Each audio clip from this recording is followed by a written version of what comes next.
Hey folks, so as we seen in our previous video how to send our plain text to our server. In this video we are going to cover how to send or serve our HTML file to our server. So let's start. So first of all we need an index.html file.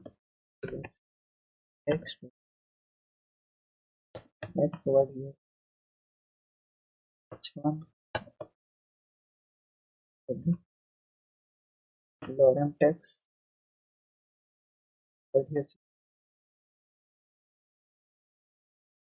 styling yellow or yellow green. Now let's try to serve this file with the use of our server.